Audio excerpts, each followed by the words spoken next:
जहां जहां गन्ना होता है वहां गुड़ बन सकता है। आप गुड़ बनाने वाले को बस संपर्क कर लीजिए कि देख भाई, तू इसमें वॉशिंग पाउडर मत डालना, तू इसमें वॉशिंग पाउडर मत डालना, लगे तो 2 रुपए किलो ज्यादा ले लेना। तो वो जो 2 रुपए किलो का लालच है वो ही उसको ईमानदार बना देगा। आप ले लो उससे। वो कहता है जी मेरा गुड़ 15 रुपए किलो, आपको मैं 17 रुपए किलो ले लूंगा, तुम इसमें ये जहर मत डालना। और वो 2 रुपए किलो आपने जो ज्यादा दिया वो जिंदगी के लिए कोई घटिया सौदा नहीं है, बहुत फायदे का सौदा है। तो गुड़ बनाने वाले इस देश में आज भी हजारों की लाखों की संख्या में है, गांव गांव में है। आप उनसे संपर्क कर लीजिए और कोई एक गुड़ का केंद्र ही शुरू कर दीजिए। आपके आपस में सब लोगों को, जितने कम से कम 500-700 लोग यहां बैठे हैं, इतने घरों के लिए गुड़ आ सकता है, जरूरत के हिसाब से आपको उपलब्ध हो सकता है। तो ये मत कहिए कि मिलता नहीं, हर चीज इस देश में मिलती है, छोटे छोटे गांवों में भी उपलब्ध है। कुछ लोग गुड़ खाइए, कुछ लोग काकवी खाइए, माने जिसको राब कहते हैं। जितना जाड़े का समय है ना, नवंबर दिसंबर जनवरी फरवरी तक राब भरपूर खा सकते हैं। दही में राब खाइए, दूध में राब खाइए, हलवा राब का बनाइए, गुड़ का हलवा बनाइए, गुड़ दही में खाइए, गुड़ दूध में खाइए। अब गुड़ को दूध और दही में खाने का नियम है, वो बागभट्ट जी कहते हैं। वो कहते हैं जी दही में मिला के गुड़ खाया जाए, दही में मिला के गुड़ खाइए, दूध में गुड़ कभी मत मिलाइए, दूध में गुड़ कभी मत मिलाइए, दही में मिला के खाइए। तो दूध में कैसे खाएंगे जी? दूध में ऐसे खाएंगे कि पहले गुड़ खा लीजिए, पीछे से दूध पी लीजिए, या दूध पी लिया पीछे से थोड़ा गुड़ खा लीजिए। दूध में गुड़ मिला नहीं सकते, और दही में कभी भी बिना मिलाए मत खाइए। आप में से कोई बिहार वाले हैं ना, तो वहां पर एक बहुत बढ़िया व्यंजन मिलता है, उसका नाम है दही चूड़ा। दही चूड़ा ही कहते हैं, चूड़ा। ये मिथिला में मैंने खाया और ऐसा अद्भुत है जो दुनिया में शायद कहीं ना हो। मिथिला में, मिथिला माने एक एरिया है बिहार का, करीब 8-10 जिले उसमें आते हैं। उन जिलों में जब भी आप जाएं तो मेहमान को वही परोस के लाते हैं। तो मैं भी मेहमान जैसा ही रहता हूं, तो मुझे हर घर में दही चूड़ा मिलता है। तो वो दही डाल के लाते हैं, ऊपर से गुड़ डाल के लाते हैं, दही के ऊपर गुड़ रहेगा। तो मैंने कई बार कहा कि अलग प्लेट में गुड़ ले आओ, तो वो कहते नहीं नहीं, आपको फिर खाना नहीं आता दही चूड़ा। तो पहले मुझे सच में नहीं मालूम था। अब जब ये मुझे पता चला बागभट्ट चिकित्सा का, तब मेरी अकल में आया कि वो सब बागभट्ट के चेले हैं, दही में गुड़ मिला के पहले से ही चिवड़ा पे रख के लाते हैं। तो दही में गुड़ मिला के ही खाइए। अगर आप दही खा रहे हैं तो गुड़ मिला के ही खाइए। तो दही के कई दोष जो आपके लिए अनुकूल नहीं है वो भी खत्म हो जाते हैं। और दूध में गुड़ कभी भी मत मिलाइए। एक जगह तो वो ये कहते हैं कि दूध खाली पी लीजिए, गुड़ आगे पीछे खा लीजिए, वो ज्यादा बेहतर है। तो गुड़ खाइए, मेरा कहने का मतलब ये है। अब गुड़ के कितने प्रिपरेशन है हमारे घर में? गुड़ का तिल का प्रिपरेशन एक है, तिल पट्टी कहते हैं, गजक, गजक। तो भरपूर गजक खाइए। क्यों खाइए जी? तिल है और गुड़ है। गुड़ में जो केमिकल है ऑर्गेनिक, तिल में लगभग वही सब है जो गुड़ में है। तिल भी क्षारीय है, गुड़ भी क्षारीय है, और दोनों क्षारीय चीजें खाएंगे तो पेट के अम्ल को बैलेंस करती रहेंगी। तो तिल गुड़ रोज खाइए, माने तिल की पट्टी बनाइए, गजक बनाइए, नहीं तो तिल का लड्डू बनाइए, गुड़ के साथ बनाइए। फिर इसी तरह से मूंगफली है, मूंगफली भी क्षारीय है और गुड़ भी क्षारीय है। तो मूंगफली और गुड़ मिला के वो पट्टी आती है, वो खाइए, बच्चों को खिलाइए। और आपके पास जो भी प्रिपरेशन है गुड़ तिल के, गुड़ मूंगफली के, वो सब बनाइए। और ये जो 3-4 महीने हैं, नवंबर दिसंबर जनवरी फरवरी तक, भरपेट खाइए, भरपूर खाइए, क्योंकि इस समय आपके शरीर को इन्हीं की जरूरत है। तो कफ जिंदगी से बहुत दूर रहेगा। तिल खा रहे हैं, गुड़ खा रहे हैं, मूंगफली खा रहे हैं, कफ बढ़ने की बिल्कुल संभावना नहीं। तो जिंदगी में कफ के रोग आने की संभावना नहीं। अब जानते कफ का सबसे खराब रोग क्या है? मोटापा। मोटापा कम करना है तो भरपेट गुड़ खाइए, भरपेट तिल खाइए, भरपेट मूंगफली खाइए, मोटापा भी कम हो जाएगा। दिवाली के आसपास के जो तीज त्योहार हैं, नवंबर दिसंबर के या अक्टूबर नवंबर के, उनमें जो पकवान बन रहे हैं वो खास तरह के प्रिपरेशन है, बहुत गहरा विज्ञान है। कभी मौका मिला तो इस पे अलग से ही बात करूंगा कि त्योहारों में पकाए जाने वाले जो व्यंजन हैं वो हमारे शरीर को किस तरह की मदद कर रहे हैं। हमारे वैज्ञानिकों ने माने महर्षियों ने ये देखा कि जीवन के दिनों में माने अगर ठंड के दिन है तो शरीर में क्या प्रकोप ज्यादा है, बरसात के दिन है तो शरीर में क्या प्रकोप ज्यादा है, गर्मी के दिन है तो शरीर में कौन सा प्रकोप ज्यादा, प्रकोप माने वात पित्त कफ, ये तीन ही तरह के, तो उनको संयमित रखने के लिए कौन सी चीजें प्रकृति ने दी हैं, तो व्यंजनों में वही चीजें डाली गई हैं। जैसे अब मैं आपको थोड़ा और स्पष्ट करता हूं, ये बात अमूर्त है लेकिन अब थोड़ी मूर्त करता हूं। सर्दी के दिनों में जितने भी त्योहार आप मनाते हैं या जितने भी त्योहारों में आप अपने जीवन को लगाते हैं, ये सब त्योहारों में आप देखो भोजन ज्यादा से ज्यादा आपके हिसाब से गरिष्ठ होता है। प्रिपरेशन कुछ इस तरह के होते हैं, जैसे आप तिल खा रहे हैं, सर्दी के दिनों में भरपूर तिल खाया जाता है और तिल के तरह तरह के व्यंजन बनाए जाते हैं। अगर आप गुजरात में रहते हैं तो अड़दिया खाया जाता है, अड़दिया।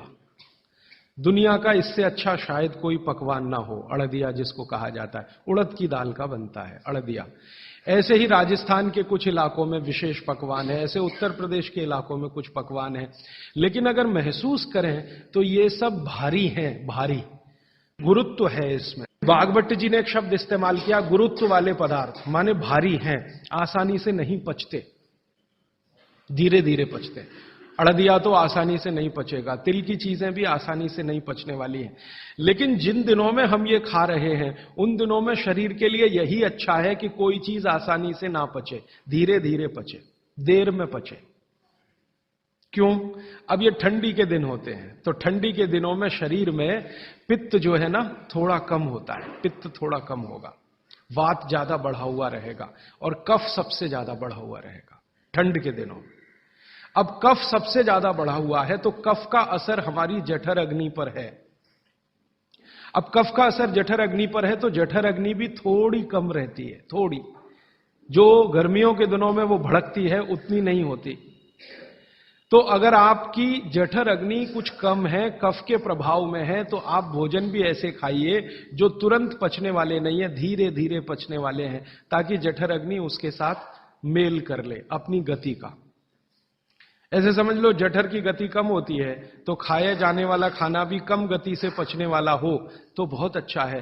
तो सोच समझकर यह तय किया गया कि सर्दी के दिनों में तिल खाना है, सर्दी के दिनों में मूंगफली खानी है, सर्दी के दिनों में गुड़ खाना है, सर्दी के दिनों में घी सबसे ज्यादा खाया जाता है। और आपने अक्सर वैद्यों से सुना होगा सेहत बनानी है तो यही दिन सबसे अच्छे हैं, माने खूब अच्छा अच्छा खाओ। और भगवान का दिया हुआ भी इन महीनों में भरपूर होता है। तिल भी इन्हीं महीनों में आते हैं, मूंगफली भी नई इन्हीं महीनों में आती है, चने भी इन महीनों में नए आते हैं। तो अच्छा खाना खाने का समय यही माना जाता है सर्दियों का। और अच्छा खाना वो जो गुरुत्व वाला है, गुरुत्व वाला वो जो थोड़ा धीरे धीरे धीरे धीरे पचता है। तो कितना बड़ा मेल बिठाकर हमारे लोगों ने हमारे व्यंजनों को त्योहारों के साथ जोड़ा। आज आप काढ़ा पीने जा रहे हैं, वो अर्जुन की छाल का काढ़ा है। अर्जुन की छाल का काढ़ा आप जानते हैं वात को सबसे तेजी से कम करने वाला है। शरीर की जो एसिडिटी होती है ना, रक्त की एसिडिटी, एक होती है पेट की एसिडिटी, उससे भी ज्यादा खराब है रक्त की एसिडिटी। खून की अम्लता ही है जो हार्ट अटैक लाती है। तो रक्त की एसिडिटी को कम करने की दुनिया में सबसे बड़ी ताकत अगर किसी चीज में वाघभट्ट जी ने बताई है तो वो अर्जुन की छाल है। तो आज आप काढ़ा पिएंगे अर्जुन की छाल का। और दुर्भाग्य से या सौभाग्य से ये कुछ ऐसा समय है, दिसंबर, जनवरी और नवंबर, ये वात का ही समय है। शरीर में वायु का प्रकोप ठंड के दिनों में ज्यादा होता है। उस समय अगर आप अर्जुन की छाल का काढ़ा दूध में बनाकर पिए तो आपके लिए औषधि है। जी नहीं, गरम गरम गरम, क्योंकि वो औषधि है, भोजन नहीं है। भोजन और औषधि में अंतर बताया। भोजन वो है जो 24 घंटे में आप नियमित रूप से आपके पेट की आवश्यकता के अनुसार खाएं और सालों साल खाते जाएं। औषधि वो है जो थोड़े समय के लिए, तात्कालिक प्रभाव के लिए आप पिएं।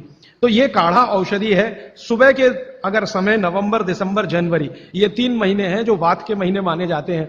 फिर गर्मियों के महीने पित्त के महीने आ जाते हैं। फिर बारिश के महीने और उसके आगे थोड़ा महीना कफ का महीना आ जाता है। तो ये वात पित्त कफ के महीने भी होते हैं, जैसे शरीर है वैसे में। तो इस महीने के हिसाब से सुबह काढ़ा पी सकते हैं, वात को दूर करने वाली औषधियों का दूध मिलाकर। और गर्म काढ़ा सभी गर्म है, ठंडा काढ़ा कोई है नहीं इस देश में, बनता भी नहीं। तो आप सुबह दूध पीना ही चाहते हैं तो काढ़े के रूप में पीजिए। माने सुबह दूध पीना ही है ना, तो उसमें अर्जुन की छाल का पाउडर डाल के पीजिए।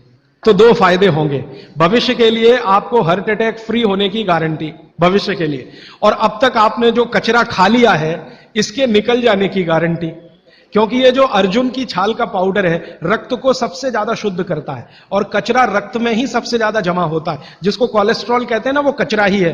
तो अब तक आपके रक्त में जो कोलेस्ट्रॉल जमा है इसको निकालना है बाहर, तो अर्जुन की छाल इसमें सबसे ज्यादा उपयोगी है। अर्जुन की छाल नियमित रूप से आप पीजिए। मैं आपसे विनम्रता पूर्वक कह रहा हूं कि आप सब अपने घर में 3 महीने, ये जो नवंबर, दिसंबर, जनवरी, अभी तो दिसंबर पूरा तो निकल गया लेकिन जनवरी अभी बाकी है, तो 30 दिन आगे जनवरी के रोज सवेरे अर्जुन की छाल का पाउडर दूध में डालकर पीते रहिए। और अगले साल का याद रखिए, नवंबर, दिसंबर, जनवरी, तो ये 3 महीने अर्जुन की छाल पिया तो पूरे साल भर का कचरा निकालता है, और अगले सालों की गारंटी हार्ट अटैक फ्री।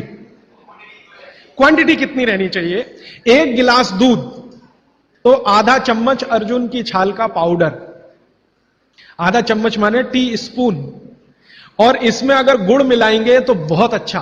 गुड़ नहीं मिले तो एक गुड़ जैसी चीज आती है काकवी, काकवी आप समझते हैं? गुड़ को बनने से पहले की स्टेज है, वो तरल गुड़ होता है, तरल गुड़, लिक्विड फॉर्म का गुड़, वो काकवी कहलाता है। तो या तो काकवी या तो गुड़, नहीं मिले तो खांड, खांड आप समझते हैं? और कुछ भी नहीं मिले तो बूरा, शक्कर नहीं, क्योंकि बागवती जी की सूची में कहीं शुगर नहीं है, क्योंकि शुगर बनती नहीं थी। 3500 साल पहले गुड़ बनता था, काकवी बनती थी, खांड बनती थी, बूरा बनता था। चीनी बनना 200-250 साल से शुरू हुआ है। जी मिश्री बहुत अच्छा, बहुत अच्छा आपने कहा, मुझे भूल गया, मैं आपसे पहले ही कहना चाहता। मिश्री, मिठाइयों में मिश्री सबसे ऊंचे स्थान पर है, गुड़ से भी ऊंची है मिश्री। तो मिश्री मिले शुद्ध तो वो डालिए आपके अर्जुन की छाल और दूध के काढ़े में, नहीं तो गुड़ डालिए, नहीं तो काकवी डालिए, नहीं तो खांड डालिए, अंत में कुछ नहीं मिलता तो बूरा डालिए। और बूरा वो वाला जो राजस्थान में बनता है, बिहार में बनता है, उत्तर प्रदेश में, यहां का नहीं, चीनी को पीस के बूरा, वो चीनी ही है, बूरा नहीं है। सोंठ है तो बहुत अच्छा है। सोंठ जो है, अर्जुन छाल सोंठ अगर मिला के उपयोग करें तो सर्वोत्तम वातनाशक काढ़ा होता है, सर्वोत्तम। अर्जुन छाल और सोंठ दोनों का ही गुण है वात को खत्म करने का, तो वात के रोगी तो जरूर पिएं इसको।